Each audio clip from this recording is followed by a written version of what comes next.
এডুইন্সের সকল প্রিয় ছাত্রছাত্রীকে আরো একটি নতুন ভিডিওতে স্বাগত। আজকে আমরা ক্লাস 12 এর সেমিস্টার 4 থেকে চ্যাপ্টার 6 এর অর্থাৎ আলোক বিজ্ঞান থেকে চ্যাপ্টার 2, সেটা কি ইউনিট 6 এর চ্যাপ্টার 2 সমতলে আলোর প্রতিসরণ, সেখান থেকে একটা প্রতিসরাঙ্কের অঙ্ক করে নেব। চলো তাহলে দেখি প্রশ্নে কি বলেছে। বলেছে যে একটি প্রিজমের 60 ডিগ্রি প্রতিসরক কোণ, প্রিজমটির একটি প্রতিসরক তলের ন্যূনতম চ্যুতিকোণ 30 ডিগ্রি হলে প্রিজমটির প্রতিসরাঙ্ক কত হবে, অর্থাৎ মিউ কত সেটা জিজ্ঞেস করেছে।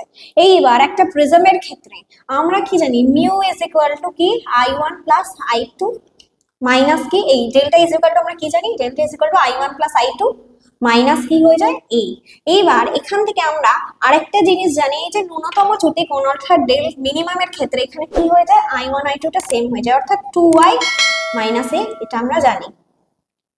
তো এইবার ভালো করে দেখো, এটা আমরা জানি কি 2y মাইনাস A, তাহলে 2y ইজ ইকুয়াল টু আমরা এখান থেকে কি পেয়ে যাই, ভালো করে দেখো ডেল m প্লাস A পেয়ে যাই, I ইজ ইকুয়াল টু পেয়ে যাই del m plus A by 2, এইটা পেয়ে যাই।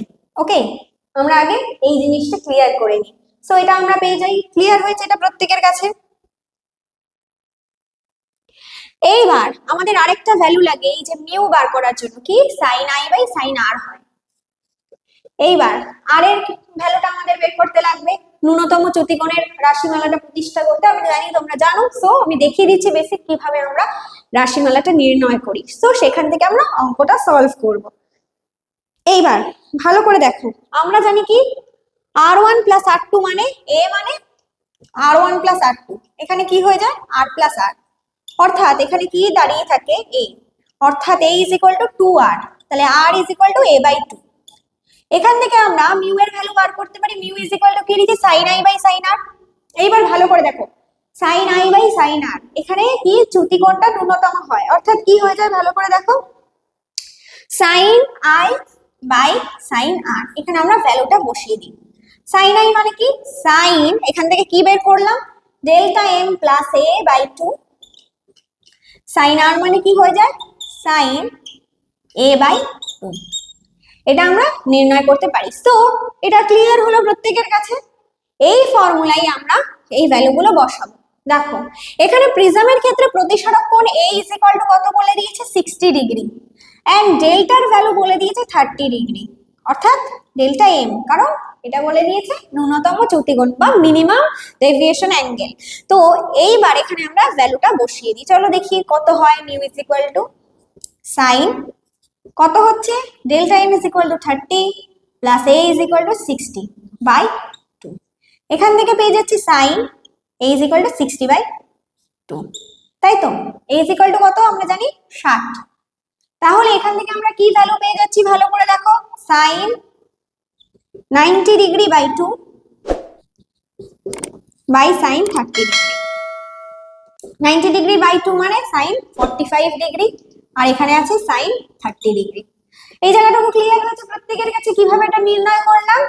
সো এইটা হচ্ছে বেসিক কনসেপ্ট, এটা থেকে আমরা ফর্মুলা থেকে ডাইরেক্ট ইউজ করতে পারি। আমি দেখিয়ে দিলাম যে ফর্মুলাটাই কিভাবে এসেছে। সো এটা থেকে আমরা বার করে নিতে পারবো, এটা ইজিলি, তাই তো। চলো এবার দেখি তারপর কি হয়। সো এবার ভালো করে দেখো সাইন 45 ডিগ্রির মান কত আমরা জানি, এন্ড সাইন 30 এর মান আমরা কত জানি। সাইন 30 এর মান কত, সাইন 30 এর মান জানি আমরা। চলো এই জায়গাটা আমরা মুছে নিয়ে বাকিটা এগোই। চলো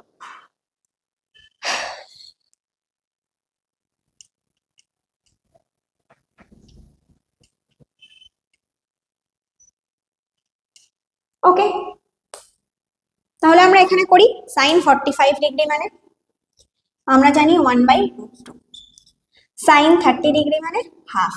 সো বসিয়ে দিই mu is equal to sine 45 degree and sine 30 degree, অর্থাৎ এখানে কি হয়ে গেল 1/√2, এখানে হয়ে গেল 1/1/2 অর্থাৎ 2/√2, যেটাকে আমরা কি করতে পারি √2 ইন্টু √2/√2, কেটে গেল √2, √2 এর মান কত হয় প্রায় 1.41। তাহলে আমরা প্রতিসরাঙ্ক পেয়ে গেলাম কত, মিউ এর মান প্রায় অ্যাপ্রক্সিমেটলি 1.41। তাহলে কি বেরোলো আমাদের, যে প্রিজমের ক্ষেত্রে 60 ডিগ্রি প্রতিসরক কোণ আর একটি প্রতিসরক তলে ন্যূনতম চ্যুতিকোণ 30 ডিগ্রি হলে প্রিজমটির প্রতিসরাঙ্ক কত হয়ে যাবে, প্রিজমের হয়ে যাবে √2 অর্থাৎ 1.41, অ্যাপ্রক্সিমেটলি 1.41। তাহলে আমরা ভ্যালুটা পেয়ে গেলাম। সো এটাই ছিল অঙ্কটা, ভালো করে দেখে নাও।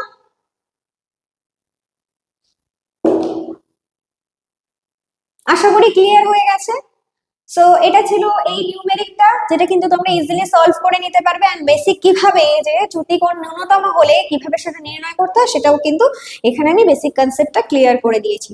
সো আশা করি বুঝতে কারোর কোনো সমস্যা হয়নি। যদি এই চ্যাপ্টার থেকে আরো কোনো সমস্যা থেকে থাকে বা কোয়ারি থেকে থাকে, অবশ্যই তোমরা সেটা কমেন্টে জানিও। পরবর্তী আরো একটি ভিডিও নিয়ে এসে তার সলিউশন নিয়ে আসবো। আজকে তাহলে এই পর্যন্তই। এইরকম আরো শিক্ষামূলক ভিডিও পেতে চাইলে আমাদের ইউটিউব চ্যানেল এডুইন্সকে অবশ্যই সাবস্ক্রাইব করবে এবং সাথে পাশে থাকা বেল আইকনটি অবশ্যই ক্লিক করবে, যাতে যে কোনো ভিডিও আসলে প্রথম নোটিফিকেশন তোমরাই পেয়ে যাও। এছাড়াও আমাদের ফেসবুক পেজ রয়েছে এডুইন্স, সেটিকে লাইক, কমেন্ট ও শেয়ার করতে ভুলো না। ধন্যবাদ সকলকে।